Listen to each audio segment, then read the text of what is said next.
വായ് ഒരു ചായ.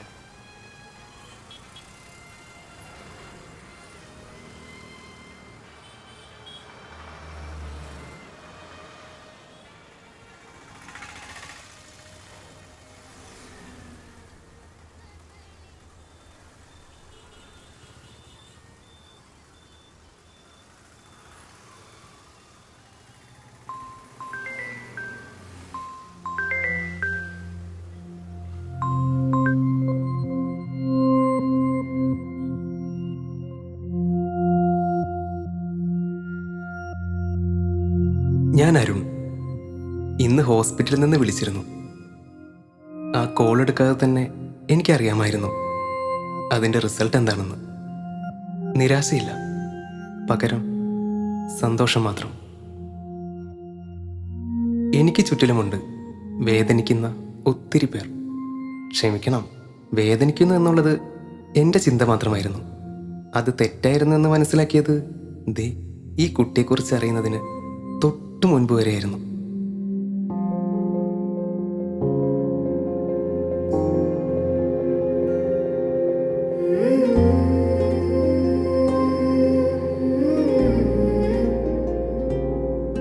ഇത് അനേഡ സ്റ്റാൻലി.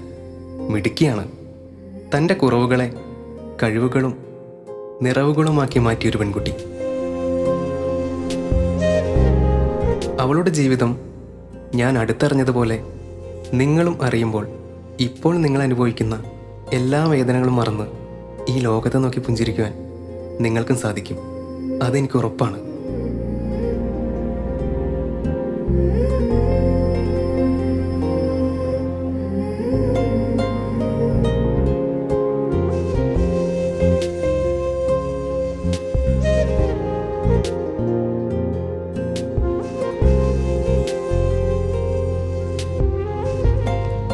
ഇനി ഞാൻ നിങ്ങൾക്ക് എന്നെ സ്വയം പരിചയപ്പെടുത്താം. ഞാൻ അനൈഡ സ്റ്റാൻലി. എനിക്കൊരു സ്പെഷ്യാലിറ്റി ഉണ്ട്. ലോകത്തിനു മുന്നിൽ പറന്നുയരാൻ എന്നെ സഹായിച്ചത് ആ സ്പെഷ്യാലിറ്റിയാണ്.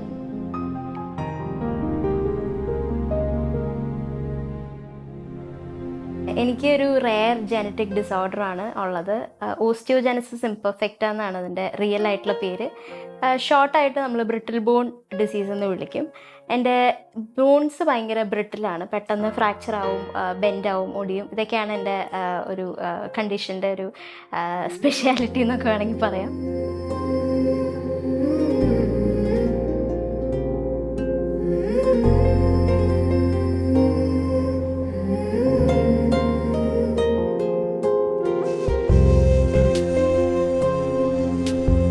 സങ്കീർത്തനം 139:14 പറയുന്നത് you are fearfully and wonderfully made എന്ന്.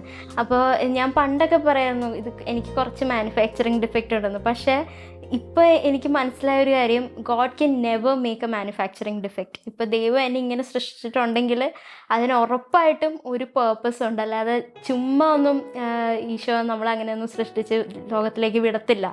അപ്പോൾ ഞാൻ എന്നെ തന്നെ ഒരു ഭയങ്കര വണ്ടർഫുൾ ക്രിയേഷനായിട്ടാണ് ഞാൻ എന്നെ തന്നെ കാണാറ്.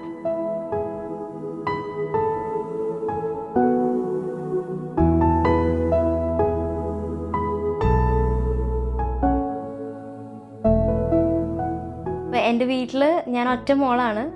എൻ്റെ മമ്മി റാണി സ്റ്റാൻലി, എൻ്റെ പപ്പ സ്റ്റാൻലി ലൂയിസ്. പപ്പയ്ക്ക് ഐസ്ക്രീമിൻ്റെ ഒരു ബിസിനസ്സാണുള്ളത്. മമ്മിയുടെ ഏറ്റവും വലിയൊരു ജോലി എന്ന് പറയുന്നത് എന്നെ ടേക്ക് കെയർ ചെയ്യുന്നതായിരുന്നു ഞാൻ ജനിച്ചപ്പോൾ തൊട്ട്. അത് മമ്മി വളരെ മനോഹരമായിട്ട് ചെയ്തിട്ടുണ്ട്.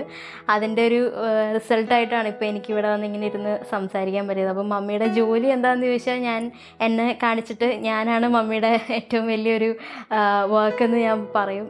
സോ എൻ്റെ ഫാമിലി ഇതാണ്. പിന്നെ എൻ്റെ ഏറ്റവും വലിയ സപ്പോർട്ട് എന്ന് പറയുന്നത് എൻ്റെ മമ്മിയുടെ സിസ്റ്റർ രേഖ ആൻഡ് വേറൊരു സിസ്റ്ററുണ്ട് ഷേർലി എന്ന് പറഞ്ഞിട്ട്. മമ്മിയുടെ ഫാമിലി, പിന്നെ എൻ്റെ ഗ്രാൻഡ് മദറും, ഇത്രയും പേരാണ് ശരിക്കും പറഞ്ഞാൽ എൻ്റെ ഒരു സപ്പോർട്ട് സിസ്റ്റം എന്ന് പറയുന്നത്. ഇവരാണ് എല്ലാ കാര്യത്തിനും. എൻ്റെ ലൈഫിൽ എന്ത് നല്ലത് നടന്നാലും മോശം നടന്നാലും ഒക്കെ ആദ്യം വിളിച്ച് പറയുന്നത് ഇത്രയും പേരോടാണ്. ഞാൻ ഇപ്പോൾ വർക്ക് ചെയ്യുന്നത് ഇൻഫോസിസ് ട്രിവാൻഡ്രത്താണ്. ആസ് എ UI UX ഡിസൈനറായിട്ടാണ് ഞാൻ വർക്ക് ചെയ്യുന്നത്. ഞാൻ പഠിച്ചത് എൻ്റെ സ്കൂളിംഗ് ഞാൻ ചെയ്തത് ചിന്മയ വിദ്യാലയ കണ്ണമാലിയിലാണ്. അത് കഴിഞ്ഞ് എനിക്ക് ആർട്ടിനോട് ഭയങ്കര ഇഷ്ടമുള്ളതുകൊണ്ട് Rajagiri college of management and applied sciences കാക്കനാടിലാണ് ഞാൻ BA animation and graphic design പഠിച്ചത്.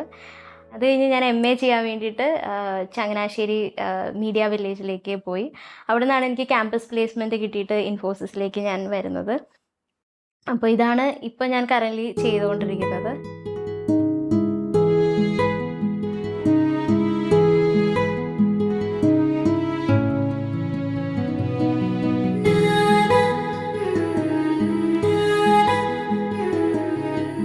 ജനിച്ചപ്പോൾ തന്നെ ഈ ഒരു അസുഖം ഡയഗ്നോസ് ചെയ്തായിരുന്നു. ഞാൻ ജനിച്ചപ്പോൾ തന്നെ വീട്ടിലൊരു വലിയ എന്താ പറയുക, ഒരു ആറ്റം ബോംബ് വീണ അവസ്ഥയായിരുന്നു. കാരണം എൻ്റെ റൈറ്റ് ഹാൻഡ് ഫ്രാക്ചറായിട്ടാണ് ഞാൻ ജനിച്ചത്.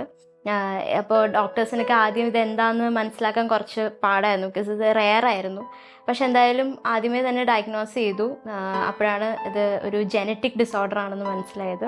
അപ്പോൾ കുഞ്ഞിലേക്ക് ഒരുപാട് ഫ്രാക്ചേഴ്സ് ഇങ്ങനെ കണ്ടിന്യൂസ്ലി വരുമായിരുന്നു. ഓരോ മാസം ഓരോ ഫ്രാക്ചർ എന്നുള്ള രീതിയിൽ വരുമായിരുന്നു. ചൈൽഡ്ഹുഡ് ഭയങ്കര ഫ്രജൈലായിട്ടുള്ളൊരു ചൈൽഡ്ഹുഡായിരുന്നു. എല്ലാവരും വളരെ ഹാൻഡിൽ വിത്ത് കെയർ എന്നാണ് ശരിക്കും പറഞ്ഞാൽ ഞങ്ങളിതിനെ പറയുന്നത്. ബിക്കോസ് ഇതിന് ഒരു മരുന്നില്ല ഈ അസുഖത്തിന്. സോ നമ്മൾ എത്രമാത്രം നമുക്ക് സൂക്ഷിക്കാൻ പറ്റുമോ അത്രയും നമ്മുടെ ഫ്രാക്ചേഴ്സ് കുറയും എന്നുള്ള ഒരു അവസ്ഥയായിരുന്നു. അപ്പോൾ ഒരുപാട് എൻ്റെ ചൈൽഡ്ഹുഡിൻ്റെ ഒരു വലിയൊരു പങ്കും ഞാൻ സ്പെൻഡ് ചെയ്തിരിക്കുന്നത് ഹോസ്പിറ്റൽസിലാണ്. അപ്പോൾ അതുകൊണ്ട് തന്നെ എന്നെക്കാളും വലിയ ആൾക്കാരായിരുന്നു എൻ്റെ കൂട്ടുകാർ. കൂടുതലും സിസ്റ്റേഴ്സും നഴ്സുമാരും ഡോക്ടേഴ്സും ഒക്കെ ആയിരുന്നു. സോ അങ്ങനെയാണ് എൻ്റെ ചൈൽഡ്ഹുഡ് മൊത്തം ഞാൻ സ്പെൻഡ് ചെയ്തിട്ടുണ്ടായിരുന്നത്. പക്ഷേ എൻ്റെ ഫാമിലിയിൽ വീട്ടിലെല്ലാവർക്കും ഭയങ്കര പെർട്ടിക്കുലർ ആയിരുന്നു ദാറ്റ് എനിക്ക് നല്ല എഡ്യൂക്കേഷൻ കിട്ടണം, നോർമൽ ഒരു സ്കൂള് ചെയ്യണം എന്നുള്ളത്. അപ്പോൾ വീട്ടിലിരുത്താനായിട്ട് എൻ്റെ മദറിനും ഫാദറിനും ആർക്കും തന്നെ താല്പര്യമില്ലായിരുന്നു. അപ്പോൾ അങ്ങനെ തന്നെ ഞാൻ LKG UKG പോയിട്ടില്ല. കാരണം ആ സമയത്തൊക്കെ ഭയങ്കര കൂടുതലായിരുന്നത് കൊണ്ട് തന്നെ എനിക്ക് പോകാൻ പറ്റിയിട്ടില്ല. അത് വീട്ടിലിരുന്ന് എൻ്റെ വീട്ടിലെല്ലാവരും ഇൻക്ലൂഡിങ് മൈ ഗ്രാൻഡ് പാരൻസ് എന്നെ ഇങ്ങനെ ഇരുത്തി ഓരോ കാര്യങ്ങൾ പഠിപ്പിക്കുമായിരുന്നു.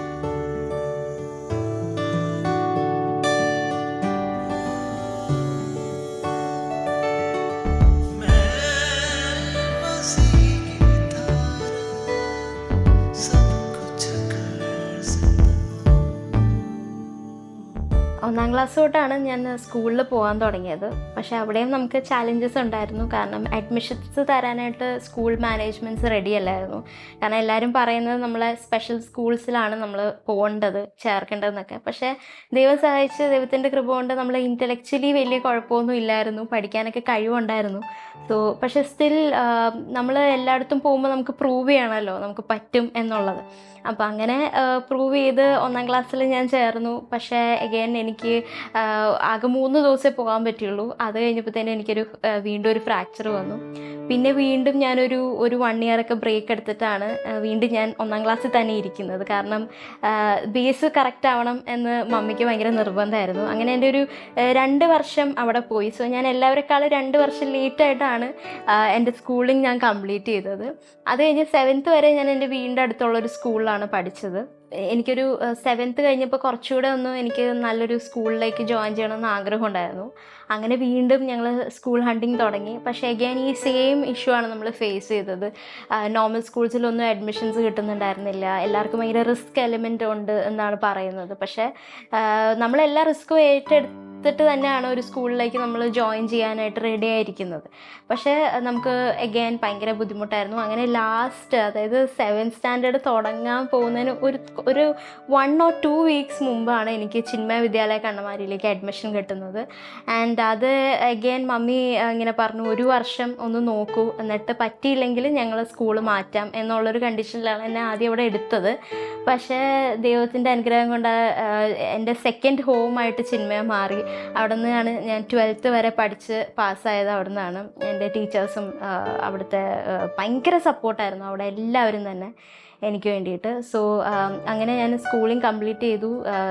CBSE സിലബസ് ആയിരുന്നു. അപ്പോൾ 93% മാർക്കോടുകൂടിയാണ് ഞാൻ 12th അവിടെ പാസ് ഔട്ടായിട്ട് ഇറങ്ങിയത്. അപ്പോൾ എനിക്ക് ആ സമയം തൊട്ട് ചെറുപ്പം തൊട്ടേ ആർട്ട് എന്ന് പറയുന്നത്, ഡ്രോയിങ്, കളറിങ്, ഇതൊക്കെ ഭയങ്കര ഇഷ്ടമുള്ള കാര്യമാണ്. കാരണം എന്താണെന്ന് വെച്ചാൽ എനിക്കങ്ങനെ പുറത്ത് ഓടിക്കളിക്കാൻ പറ്റാത്ത ഒരു ചൈൽഡ്ഹുഡായിരുന്നു എൻ്റെത്. അപ്പം കൂടുതൽ ആൾക്കാർ എനിക്ക് ഗിഫ്റ്റ്സ് തരുന്നതും ഈ കളറിങ് ബുക്കും ഡ്രോയിങ് ബുക്കും ഒക്കെ തന്നെയായിരുന്നു. അപ്പം അതിനോടൊരു വല്ലാത്തൊരു ക്രേസ് ആയിരുന്നു എനിക്ക്. അപ്പോൾ ഇനി തുടർന്ന് പഠിക്കുന്നത് നമുക്ക് ഇഷ്ടമുള്ള സബ്ജക്ട്സ് ആയിരിക്കണം എന്ന് എനിക്ക് ഭയങ്കര നിർബന്ധമായിരുന്നു. അങ്ങനെ ഞാൻ രാജഗിരിയിൽ BA ആനിമേഷൻ ആൻഡ് ഗ്രാഫിക് ഡിസൈനിങ്ങിന് ജോയിൻ ചെയ്തു. അവിടെ 3 ഇയേഴ്സ് വളരെ നന്നായിട്ട് എനിക്ക് കംപ്ലീറ്റ് ചെയ്യാൻ പറ്റി, ടീച്ചേഴ്സും ഫ്രണ്ട്സിൻ്റെയൊക്കെ ഹെൽപ്പോടുകൂടി. അവിടുന്ന് എനിക്ക് 3rd റാങ്കോടുകൂടിയാണ് ഞാൻ അവിടുന്ന് പാസ്സായത്. കോവിഡിൻ്റെ സമയത്താണ് രാജഗിരിയിൽ നിന്ന് പാസ് ഔട്ടായത്. അപ്പം ഞാൻ വിചാരിച്ചു കുറച്ച് നാൾ ഫ്രീലാൻസൊക്കെ ചെയ്തിട്ട് പിന്നെ ഹയർ സ്റ്റഡീസിലേക്ക് പോകാമെന്ന് വിചാരിച്ചു. പക്ഷേ അഗൈൻ വീട്ടിൽ പറഞ്ഞു ഇല്ല, ഇപ്പം തന്നെ ഈ കറക്റ്റ് സമയത്ത് തന്നെ അങ്ങ് പഠിച്ചു പോകാമെന്ന് പറഞ്ഞിട്ട് ആണ് പിന്നെ saint Joseph's college of communication ചങ്ങനാശ്ശേരിയിൽ ജോയിൻ ചെയ്തത്. കയറുന്ന സമയത്ത് കുറച്ച് ചാലഞ്ചിങ് ആയിരുന്നു. കാരണം ഞാൻ എറണാകുളത്താണ്, ഞാൻ എൻ്റെ വീടും എല്ലാം ഉള്ളത്. സോ പെട്ടെന്ന് ഒരു സ്ഥലത്തേക്ക് പുതിയതായിട്ട് ഷിഫ്റ്റ് ചെയ്യുമ്പോഴത്തേനും എനിക്ക് ഹോസ്റ്റൽസ് പറ്റത്തില്ല, കയറാനും ഇറങ്ങാനൊക്കെ ബുദ്ധിമുട്ടുള്ളത് കൊണ്ട്. സോ അതൊക്കെ നമ്മൾ നോക്കിയിട്ട് ഒരു സ്റ്റേയും കാര്യങ്ങളൊക്കെ കണ്ടുപിടിക്കാന്ന് പറഞ്ഞാൽ കുറച്ച് ചാലഞ്ചിങ് ആയിരുന്നു. പക്ഷേ അഗൈൻ ദൈവം സഹായിച്ച് എല്ലാം നമുക്കിങ്ങനെ അടുത്തടുത്തടുത്ത് തന്നെ കിട്ടി. ഞങ്ങൾക്ക് സ്റ്റേ ആണെങ്കിലും കോളേജിൻ്റെ അടുത്ത് കിട്ടി. അങ്ങനെ അവിടെ ഒരു ബ്യൂട്ടിഫുൾ ആയിട്ടുള്ളൊരു 2 വർഷം എനിക്ക് ദൈവം തന്നു. അത് കഴിഞ്ഞ് അവിടെ നിന്നും എനിക്കൊരു 3rd റാങ്കായിട്ടാണ് ഞാൻ പാസ്സായത്, MA ആനിമേഷൻ. അവിടെ നിന്നാണ് എനിക്ക് പിന്നെ ക്യാമ്പസ് പ്ലേസ്മെൻറ്റ് കിട്ടിയത്, ഞാൻ ഇൻഫോസിസിൽ ജോയിൻ ചെയ്തതും. അപ്പോൾ ശരിക്കും പറഞ്ഞാൽ പഠിച്ച ഒരു 2 വീക്ക് മാത്രമേ എനിക്ക് വെറുതെ ഇങ്ങനെ ഇരിക്കേണ്ടി വന്നുള്ളൂ. അപ്പോൾ തന്നെ എനിക്ക് ജോലിക്ക് ജോയിൻ ചെയ്യാൻ പറ്റി. സോ ഇതാണിപ്പോൾ എൻ്റെ കരിയർ വൈസുള്ള ജേണിയുടെ ഒരു ബ്രീഫ് എന്ന് പറയുന്നത് ഇതാണ്.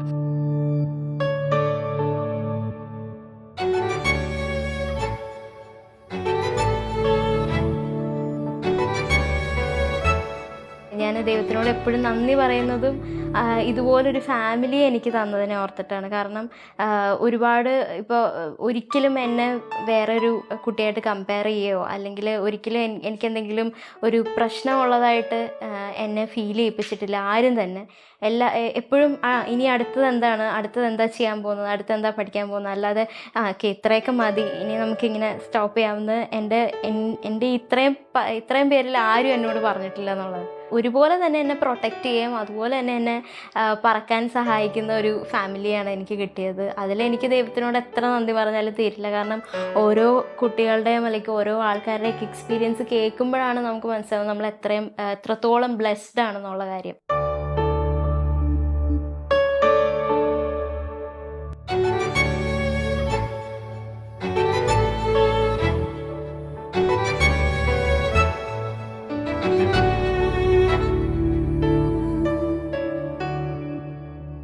ഞാൻ ഒരു 2014 ഞാൻ എൻ്റെ ഒരു ഓർഗനൈസേഷൻ, ഈ ബ്രിട്ടിൽ ബോൺ ഡിസീസ് ഉള്ള കുട്ടികളുടെ ഒരു ഓർഗനൈസേഷനുണ്ട്, ട്രിവാൻഡ്രത്ത് അമൃതവർഷിണി എന്നാണ് പേര്.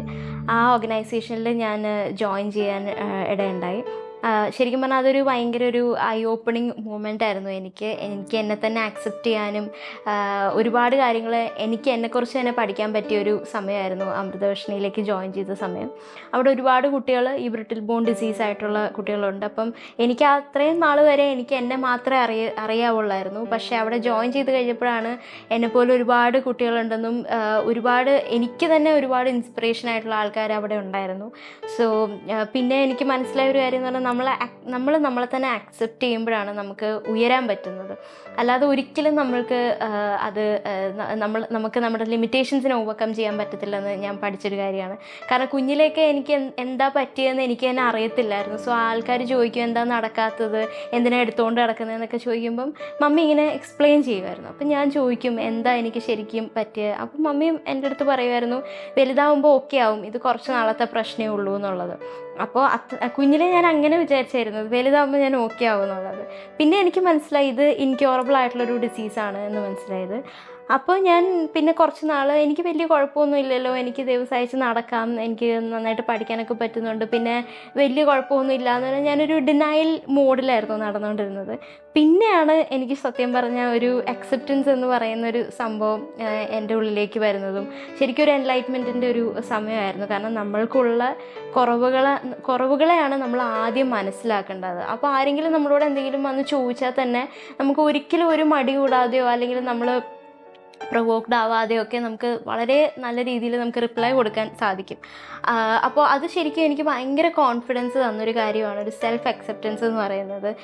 എൻ്റെ കുറവുകളെയും എൻ്റെ ശാരീരികമായ ബുദ്ധിമുട്ടുകളെയൊക്കെ ഞാൻ മനസ്സിലാക്കി കൊണ്ടാണ് ഇപ്പം ഞാൻ മുന്നേറുന്നത്. അതുകൊണ്ട് തന്നെ എനിക്ക് എവിടെ പോയാലും ഒരു മടിയൊന്നുമില്ല. ആൾക്കാർ എന്നെ നോക്കാറുണ്ട്, ഇങ്ങനെ ചിലപ്പോൾ ഇങ്ങനെ തുറച്ച് നോക്കാറുണ്ട്, എന്താണ് സംഭവിക്കുന്നതെന്ന് അവർക്കും അറിയില്ല. ഞാൻ പുറത്ത് പോകുമ്പോൾ കുറച്ച് പെർട്ടിക്കുലറാണ്, നല്ലതായിട്ട് ഡ്രസ്സ് ചെയ്യണം എന്നൊക്കെ ഉള്ളത്. കാരണം ദൈവം തന്ന ഒരു ബോഡിയാണല്ലോ, അതിനെ നമ്മൾ മാക്സിമം നന്നായിട്ട് നമ്മൾ പ്രസൻറ്റ് ചെയ്യണം എന്നുള്ള ഒരു കാഴ്ചപ്പാടുള്ള ഒരാളാണ് ഞാൻ.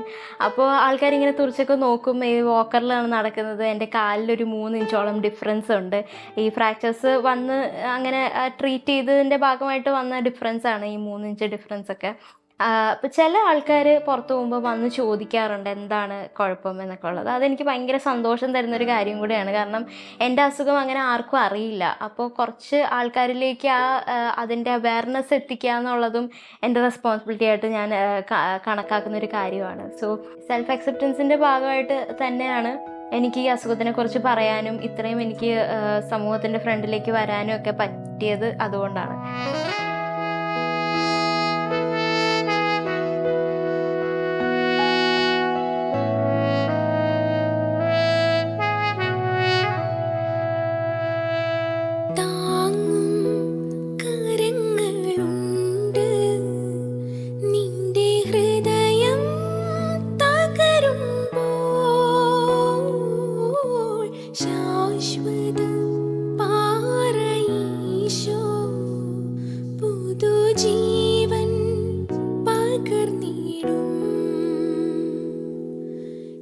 കുഞ്ഞിലെ തൊട്ട് എൻ്റെ ഒരു സ്പിരിച്വൽ ലൈഫ് എന്ന് പറയുന്നത് സത്യം പറഞ്ഞാൽ എല്ലാവരുടെയും പോലെ തന്നെ ഫാമിലിയിൽ നിന്ന് തന്നെയാണ് തുടങ്ങിയത്.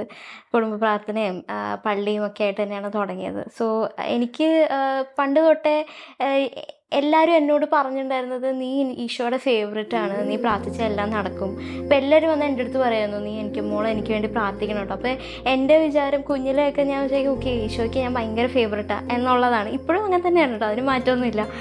അത് ഞാൻ ഭയങ്കര സ്ട്രോങ് ആയിട്ട് ബിലീവ് ചെയ്യുന്നൊരു കാര്യമാണ്. അതുകൊണ്ട് തന്നെയാണ് എനിക്ക് ഇവിടം വരെ എത്താൻ പറ്റിയത്. ഞാനും ഈശോ ആയിട്ടുള്ളൊരു റിലേഷൻ എന്ന് പറഞ്ഞു കഴിഞ്ഞാൽ അതെനിക്ക് എങ്ങനെയാണ് എക്സ്പ്ലെയിൻ ചെയ്യണമെന്നൊന്നും അറിയത്തില്ല. എനിക്ക് ഭയങ്കര ഒരു ബോണ്ടിങ്ങാണ്. കാരണം ഈശോ എന്നോട് എപ്പോഴും സംസാരിക്കാറുണ്ട്. ഞാൻ ബൈബിള് ഒരുപാട് വായിക്കുന്ന ഒരാളാണ്. എന്ന് പറഞ്ഞാൽ എനിക്കെപ്പോഴും തോന്നും ഈ ജീസസ് എൻ്റെ അടുത്ത് ബൈബിളിൽ കൂടെയാണ് സംസാരിക്കുന്നത്. എന്തെങ്കിലും ഒരു പ്രശ്നം വന്ന് അല്ലെങ്കിൽ ഭയങ്കര മനസ്സ് ഡിസ്റ്റർബ്ഡ് ആയിട്ടൊക്കെ ഇരിക്കുന്ന സമയത്ത് ഞാൻ ബൈബിൾ തുറക്കുമ്പോൾ എനിക്ക് കറക്റ്റായിട്ടുള്ള വചനം ഈശോ എനിക്ക് കാണിച്ചു തരും. അപ്പോൾ എനിക്ക് അതൊക്കെ കാണുമ്പോൾ എനിക്ക് മനസ്സിലാവും, ഓക്കെ ഈശോ എൻ്റെ കൂടെ തന്നെ ഉണ്ട്, എനിക്ക് വേറെ ഇനി ഒന്നും നോക്കേണ്ട ആവശ്യമില്ല എന്നുള്ളത്. സോ കുഞ്ഞിലെ ഞാൻ എല്ലാവരുടെയും പോലെ കാറ്റീസത്തിനൊന്നും ഞാൻ പോയിട്ടില്ല. കാരണം സ്കൂളിൽ തന്നെ നമ്മൾ പോകുന്നത് ഭയങ്കര ഒരു ടാസ്ക് ആയിരുന്നു എനിക്ക്. അങ്ങനെ 6ാം ക്ലാസ്സിലാണ് ശരിക്കും പറഞ്ഞാൽ ഞാൻ എൻ്റെ കുർബാനയുള്ളപ്പാട് കഴിഞ്ഞിട്ടാണ് ഞാൻ കാറ്റീസത്തിന് ജോയിൻ ചെയ്തത്. എൻ്റെ ഇടവക സെയിൻറ്റ് ജാന ചർച്ച് മരടാണ്. അപ്പോൾ അവിടെ അന്നുണ്ടായിരുന്നത് ജസ്റ്റിൻ കൈപ്പാറമ്പാടിൻ്റെ അച്ഛനാണ്, ഇപ്പോഴത്തെ സത്യദീപൻ ഡയറക്ടറാണ് അച്ഛൻ. അപ്പോൾ അന്ന് അച്ഛൻ പറഞ്ഞു, നിനക്ക് ഇഷ്ടമുള്ള ഏത് ക്ലാസ്സാണോ അവിടെ കയറി ഇരുന്നു എന്ന് പറഞ്ഞു എൻ്റെ അടുത്ത്. കാറ്റീസ് പഠിക്കാൻ ആഗ്രഹമുണ്ടെന്ന് പറഞ്ഞ സമയത്ത് അങ്ങനെ ഞാൻ അവിടെ 6th പോയിരുന്നു. അപ്പോൾ എനിക്കിപ്പോഴും ഓർമ്മയുണ്ട്, ഞാൻ ഇടയ്ക്ക് വെച്ചിട്ടാണ് ജോയിൻ ചെയ്തത്. അപ്പോൾ ഒരു ആഴ്ച ഞാൻ പോയി, നെക്സ്റ്റ് വീക്ക് കാറ്റീസത്തിൻ്റെ എക്സാം ആയിരുന്നു, ലൈക്ക് മിഡ് ടേം എക്സാം ആയിരുന്നു. പോയി, പക്ഷേ എനിക്ക് നല്ല മാർക്ക് ഉണ്ടായിരുന്നു. എനിക്ക് ഒരാഴ്ച പഠിക്കാൻ സമയം ഉണ്ടായിരുന്നുള്ളൂ, പക്ഷേ എനിക്ക് നല്ല മാർക്ക് ഉണ്ടായിരുന്നു. അപ്പോൾ എന്നെ പള്ളിയിൽ ഭയങ്കരമായിട്ട് അച്ഛൻ വിളിച്ചു പറയുകയും അതിന് ഒരു പ്രൈസൊക്കെ തരികയൊക്കെ ചെയ്തു. അപ്പോൾ അതെനിക്ക് എപ്പോഴും ഭയങ്കര ഒരു മെമ്മറബിൾ ആയിട്ടുള്ളൊരു മൂമെൻ്റാണ്.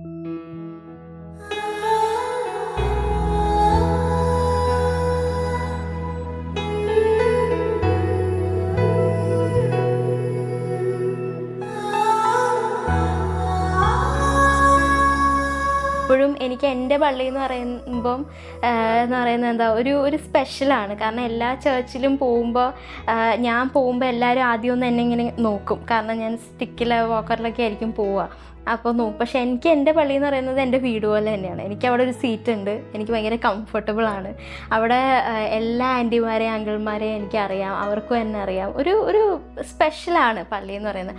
അതുപോലെ തന്നെ അവിടുത്തെ ഉള്ള അച്ഛന്മാരായിട്ടും, കാരണം എനിക്ക് തോന്നുന്നു എൻ്റെ ലൈഫിൽ ഒരു വളരെ വലിയൊരു പങ്ക് എൻ്റെ സക്സസ് അല്ലെങ്കിൽ എൻ്റെ ഒരു ഈ മോട്ടിവേഷണൽ ടോക്കിൻ്റെയൊക്കെ ഒരു കരിയറിൽ വലിയൊരു പങ്ക് എൻ്റെ അച്ഛന്മാർക്ക് ഉണ്ട്. സോ സ്പിരിച്വാലിറ്റി എന്ന് പറയുന്നത് എനിക്കെപ്പോഴും ജീസസ് ആൻഡ് എൻ്റെ ബൈബിളാണ് കൂടുതലും എനിക്ക് തോന്നുന്നത്. കാരണം എല്ലാ പ്രശ്നങ്ങളുടെ ഇടയിലാണെങ്കിലും നമുക്കൊരു ഹോപ്പ് എന്ന് പറയുന്നത് എപ്പോഴും എനിക്ക് ഈശോ തന്നെയാണ്. അത് ഞാൻ ചില സമയത്ത് ഞാനിങ്ങനെ എന്തൊക്കെയോ ഭയങ്കര പ്രശ്നങ്ങളുള്ളതിൻ്റെ ഇടയ്ക്കും എനിക്ക് ഉള്ളിൽ നിന്ന് എനിക്കൊരു സന്തോഷം വരാറുണ്ട്. ഞാനത് എപ്പോഴും ആലോചിക്കും, ആ സന്തോഷം ആ സമയത്ത് വരേണ്ട ഒരു കാര്യമില്ല, പക്ഷേ അത് ഈശോ തരുന്ന സന്തോഷമാണെന്ന് എനിക്ക് എപ്പോഴും തോന്നിയിട്ടുണ്ട്. അതുപോലെ തന്നെ ഈശോയുടെ പ്രൊട്ടക്ഷൻ, ഞാൻ വീഴാൻ പാടില്ല, വീണ് കഴിഞ്ഞാൽ എനിക്ക് അപ്പോൾ ഫ്രാക്ചേഴ്സ് വരും. പക്ഷേ ഈ അടുത്തായിട്ട് ഞാനൊരു 2-3 പ്രാവശ്യം വീണിട്ട് പോലും എനിക്ക് ഒരു പോറലും പറ്റാത്ത ഈശോ എന്നെ ഇങ്ങനെ നോക്കി നടത്തുന്നുണ്ട്. അതുപോലെ തന്നെ എൻ്റെ ബൈബിളിൽ എൻ്റെ ബെഡിൻ്റെ സൈഡിൽ എപ്പോഴും എൻ്റെ ബൈബിൾ ഉണ്ടാവും. അത് എനിക്ക് ചില ദിവസം വായിക്കാൻ പറ്റിയില്ലെങ്കിൽ എനിക്ക് ആ ബൈബിൾ എൻ്റെ സൈഡിൽ നിന്നില്ലെങ്കിൽ എനിക്ക് എന്തോ ഒരു പ്രൊട്ടക്ഷൻ പോയ പോലെയാണ് ഫീൽ ചെയ്യുന്നത്. എന്നെ ചെറുപ്പത്തിലേ കണ്ട ആൾക്കാർക്ക് എന്നെ ഇപ്പോൾ കാണുമ്പോൾ അവർക്ക് സത്യം പറഞ്ഞാൽ വിശ്വസിക്കാൻ പറ്റാത്തൊരു കാര്യമാണ്. കാരണം കുഞ്ഞിലെ ഞാൻ ബെഡ് റിട്ടേണായിട്ട് കിടന്ന് എന്നെ കണ്ടിട്ട് ഇപ്പോൾ ഞാൻ ജോലി ചെയ്യാണ്, ഇൻഫോസിസിലാണെന്നൊക്കെ പറയുമ്പോഴത്തേനും ഇതൊക്കെ എങ്ങനെ സംഭവിച്ചു എന്നാണ്. ശരിയാണ്, ഞാനും തിരിഞ്ഞു നോക്കുമ്പോൾ ഇതൊരു വലിയൊരു എന്താ പറയുക അത്ഭുതമാണ് ശരിക്കും പറഞ്ഞാൽ. ഈശോ എന്നിലൂടെ പ്രവർത്തിക്കുന്നതായിട്ട് എനിക്ക് എപ്പോഴും തോന്നാറുണ്ട്. ശാശ്വത പാറയീശോ പുതുജീവൻ പകർന്നിടും.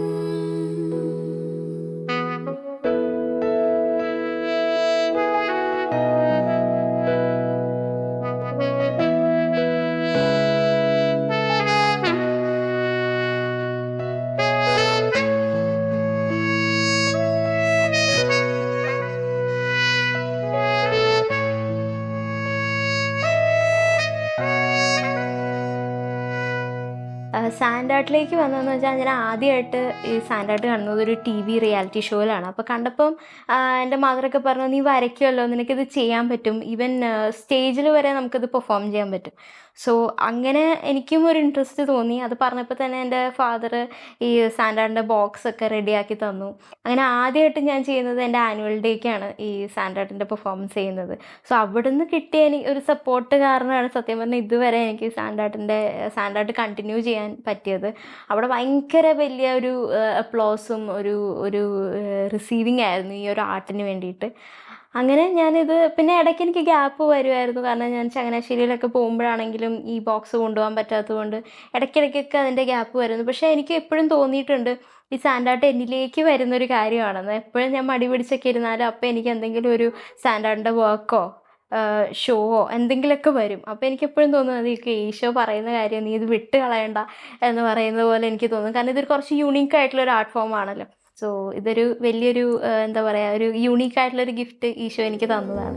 കൂടാതെ ഒരുപാട് ഡിജിറ്റൽ പെയിൻറ്റിങ്സും പിന്നെ എൻ്റെ ഒരു ഫുൾ ഇയറിലെ ഇല്ലസ്ട്രേഷൻസ് വെച്ചിട്ട് ഞാൻ ഓരോ വർഷം ഒരു കാലണ്ടർ ഇറക്കാറുണ്ട്. അപ്പോൾ എന്നെ ഇഷ്ടമുള്ള ആൾക്കാർ അത് മേടിക്കുകയും ഒക്കെ ചെയ്ത് എനിക്കൊരു എൻകറേജ്മെൻ്റ് ആണത്. സോ ആർട്ട് എൻ്റെ ജീവിതത്തിൽ എപ്പോഴും ഉള്ളൊരു കാര്യമാണ്. ഒരുപാട് കാര്യങ്ങൾ എക്സ്പ്ലോർ ചെയ്യാനും ആർട്ടിൽ തന്നെ പഠിക്കാനും ഒക്കെ ഇഷ്ടപ്പെടുന്ന ഒരാളാണ് ഞാൻ. അപ്പോൾ ഇതൊക്കെ സൈഡിൽ കൂടെ ചെയ്യുന്ന കാര്യങ്ങളാണ്. സാൻഡ് ആർട്ട് മാത്രമല്ല, ഇല്ലസ്ട്രേറ്ററും കൂടെയാണ്, പിന്നെ ഡിസൈനറും കൂടെയാണ്, ആനിമേഷൻ ചെയ്യാറുണ്ട് ഇടയ്ക്ക്. സോ ഇതൊക്കെ വളരെ ഇഷ്ടപ്പെട്ട് ചെയ്യുന്ന കാര്യങ്ങളാണ്. ചില ആൾക്കാർ എന്നോട് പറയാറുണ്ട്, മോളുടെ ഹീലിങ്ങിന് വേണ്ടി പ്രാർത്ഥിക്കണം, പള്ളിയിൽ പോയിട്ട് ഈശോ സുഖമാക്കാൻ വേണ്ടി പ്രാർത്ഥിക്കണം എന്നൊക്കെ. പക്ഷേ എന്തുകൊണ്ടോ കുഞ്ഞിലേ തൊട്ട് ഞാൻ ആ ഒരു പ്രാർത്ഥിക്കാറുണ്ടായിരുന്നില്ല. എൻ്റെ ചുറ്റുമുള്ളവർക്കൊക്കെ പ്രശ്നങ്ങൾ വരുമ്പോഴത്തേനും ഞാൻ ഇങ്ങനെ പ്രാർത്ഥിക്കാറുണ്ടായിരുന്നു. പക്ഷേ എന്നെ ഹീലാക്കണേ അല്ലെ എന്നെ നടത്തണമെന്ന് ഞാൻ പ്രാർത്ഥിച്ചിട്ടില്ല. എന്താണെന്നറിയില്ല. പക്ഷേ ഈശോ എന്ന് പറയുന്നത് എനിക്കൊരു ബെസ്റ്റ് ഫ്രണ്ടിനെ പോലെയാണ് കേട്ടോ. കാരണം എന്തെങ്കിലും വന്നു കഴിഞ്ഞാൽ ഞാനിങ്ങനെ വാശി പിടിക്കാറുണ്ട്, ഞാൻ പിണങ്ങാറുണ്ട്, ഇത് ശരിയല്ലേ ചെയ്തതെന്നൊക്കെ ഞാൻ ഡയറക്റ്റ്ലി പറയാറുണ്ട്. Of course God can perform miracle. ഇപ്പോൾ ഈശോയ്ക്ക് വിചാരിച്ച എന്നെ പെട്ടെന്ന് സുഖമാക്കുക ഒരു നിമിഷം മതി. പക്ഷേ ഈശോ പറയുന്നൊരു കാര്യമാണ്. കാരണം ഈ ഒരു അവസ്ഥയിൽ ഇങ്ങനെ ആയിരുന്നിട്ടും എനിക്ക് ദൈവത്തിനെ പറ്റി പറയാനായിട്ട് എനിക്ക് പറ്റുന്നുണ്ട്, അല്ലെങ്കിൽ എൻ്റെ ലൈഫ് ഞാൻ വളരെ ബ്യൂട്ടിഫുള്ളായിട്ട് ജീവിക്കുന്നുണ്ടെങ്കിൽ അത് എനിക്ക് ദൈവം എൻ്റെ പേർപ്പസാണ്. അത് ദൈവം എനിക്ക് തന്നിരിക്കുന്ന ഒരു പേർപ്പസാണ്. ആൻഡ് മറ്റുള്ളവരുടെ ലൈഫിൽ may be that impact will last for ever. ഈശോയും നമുക്ക് ആ ഒരു സന്ദേശം തന്നെയാണ് തന്നിരിക്കുന്നത്. നമ്മളും ഉയർത്തെഴുന്നേൽക്കണം. എന്തൊക്കെ പ്രതിസന്ധികൾ വന്നാലും ആ കല്ലറയൊക്കെ പൊളിച്ച് നമ്മൾ ഉയർത്തെഴുന്നേൽക്കണം എന്ന് തന്നെയാണ് ഈശോ പറയുന്നത്. അതിനുള്ള സ്ട്രെങ്ത് തന്നിട്ടാണ് ഈശോ നമ്മളെ എല്ലാവരെയും ലോകത്തേക്ക് വിടുന്നത്. അപ്പോൾ പിന്നെ നമ്മുടെ ചോയ്സാണ് നമ്മൾ എവിടെ ഇരിക്കണം, കല്ലറയിൽ അടച്ചിരിക്കണോ അതോ ഉയർത്ത് ആകാശത്തേക്ക് പറക്കണോ എന്നുള്ളത് നമ്മുടെ ഡെസിഷനാണ്. അപ്പോൾ നമ്മൾക്ക് പ്രതിസന്ധികൾ ഒരുപാട് നമ്മുടെ ജീവിതത്തിൽ വരും. ഒരിക്കലും ആരുടെയും ലൈഫ് ഈസി അല്ല. പക്ഷേ ദൈവം നമ്മുടെ കൂടെയുണ്ട്. നമ്മുടെ സ്റ്റോംസ് വന്നാലും കൊടുങ്കാറ്റ് വന്നാലും വഞ്ചിയുടെ അറ്റത്ത് നമ്മുടെ ഈശോ കിടക്കുന്നുണ്ടെന്നുള്ളത് നമ്മൾ ഒരിക്കലും മറക്കരുത്. അത് നമുക്ക് ഉയർത്തെഴുന്നേൽക്കാനുള്ള ഏറ്റവും വലിയൊരു ഹോപ്പും ശക്തിയും ഒക്കെയാണ്. അപ്പോൾ എൻ്റെ ലൈഫിൽ ഞാൻ അത് തന്നെയാണ് ഞാൻ അപ്ലൈ ചെയ്തിരിക്കുന്നത്. കാരണം ഈശോ എനിക്കിങ്ങനെ ഒരു ഇത് തന്നു. പക്ഷേ അത് ഈശോയ്ക്ക് ഞാനിങ്ങനെ വെറുതെ ഇരുന്ന് കഴിഞ്ഞാൽ അതുപോലെ തന്നെ ഈശോ എനിക്ക് കുറച്ച് കഴിവുകളും തന്നിട്ടുണ്ട്. അപ്പോൾ അത് ഉപയോഗിക്കാതെ എൻ്റെ എനിക്ക് പറ്റാത്ത കാര്യങ്ങളെ ഞാൻ ഫോക്കസ് ചെയ്തുകൊണ്ടിരുന്നാൽ ഞാൻ ആ കല്ലറയിൽ അങ്ങനെ ഇരിക്കത്തേ ഉള്ളൂ. പക്ഷേ ഈശോ എനിക്ക് അതിനുള്ള ശക്തി തന്നു. നമ്മളുടെ പ്രാർത്ഥനയിലൂടെയും പരിശുദ്ധാത്മാവിനോട് കൂടെയുള്ളൊരു സഹവാസത്തിൽ കൂടെയൊക്കെയാണ് നമുക്ക് ആ ശക്തി കിട്ടുന്നത്. അപ്പോൾ എന്തായാലും എനിക്ക് ആ ഒരു ശക്തി ഈശോ എനിക്ക് അനുഗ്രഹിച്ച് തന്നു. അതുകൊണ്ട് തന്നെ എൻ്റെ ടാലൻസിനെയും കഴിവുകളെയൊക്കെ എനിക്ക് മാക്സിമം ഞാൻ എൻ്റെതായ രീതിയിൽ അതിനെയൊക്കെ പുറത്തേക്ക് കൊണ്ടുവരാനായിട്ട് ശ്രമിക്കുന്നുണ്ട്. അപ്പോൾ അതിലെനിക്ക് ദൈവത്തിനോട് ഒരുപാട് നന്ദിയുണ്ട്.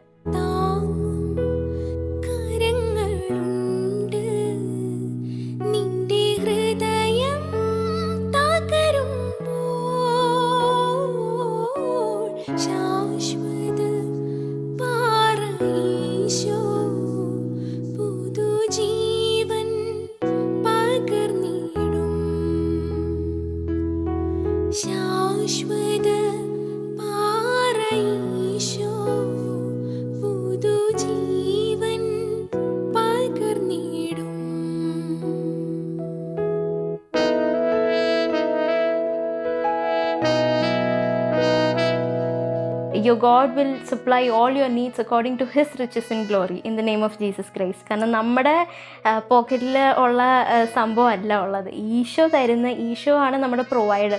അപ്പോൾ ഈശോ തരും എന്ന് വിശ്വസിച്ച് നമ്മളൊരു ഡ്രീമിനെ ഫോക്കസ് ചെയ്ത് അതിനുവേണ്ടി വർക്ക് ചെയ്ത് കഴിഞ്ഞാൽ ഉറപ്പായിട്ടും ഈശോ നമുക്ക് ആ ഡ്രീം സാധിച്ചു തരും. അതുപോലെ തന്നെ എനിക്ക് എൻ്റെ ഒരു വാളിൽ ഞാൻ എൻ്റെ എല്ലാ ഡ്രീംസും ഒട്ടിച്ചു വെച്ചിട്ടുണ്ട്. നമ്മുടെ ആഗ്രഹങ്ങളൊക്കെ നമ്മൾ ഈശോയിൽ സമർപ്പിക്കുക. എന്നിട്ട് നമ്മുടെ വർക്ക് ചെയ്യുക. കറക്റ്റ് സമയത്താവുമ്പോൾ കറക്റ്റ് ടൈം ആകുമ്പോൾ ഈശോ നമ്മുടെ കയ്യിൽ അത് കൊണ്ട് തരും. ആ ഒരു വിശ്വാസം എൻ്റെ ലൈഫിൽ എപ്പോഴും ഉണ്ട്. ആൻഡ് അത് ഇതുവരെ തെറ്റിയിട്ടില്ല എന്നുള്ളതാണ്. ഒരുപാട് വെയിറ്റ് ചെയ്യാതെ തന്നെ കറക്റ്റ് സമയമാകുമ്പോൾ ഈശോ നമുക്ക് എല്ലാ കാര്യങ്ങളും കൊണ്ട് തരും. ജീവിതത്തിലെ കുറവുകളെ നിറവുകളാക്കുന്ന ഒരത്ഭുതമാണ് എൻ്റെ ഈശോ. ഇങ്ങനെ ഇരുന്ന് എഴുതുമ്പോഴും വായിക്കുമ്പോഴും വരയ്ക്കുമ്പോഴും എല്ലാം എനിക്ക് താങ്ങായും തണലായും ഒരുപാട് പേർ എൻ്റെ ചുറ്റിലുമുണ്ട്. പിന്നെ എന്തിനു ഞാൻ സങ്കടപ്പെടണം? എനിക്കെന്നും ഇതുപോലെ ചിരിച്ചിരിക്കാനാണ് ഇഷ്ടം. എന്നോട് സംസാരിക്കുന്നവരോടും എൻ്റെ ജീവിതം അറിയുന്നവരോടും ഞാൻ ഒരു കാര്യം പറയട്ടെ, വിഷമവും സങ്കടവും എല്ലാം ചിരിച്ചുകൊണ്ട് തന്നെ നേരിടണമെന്നേ.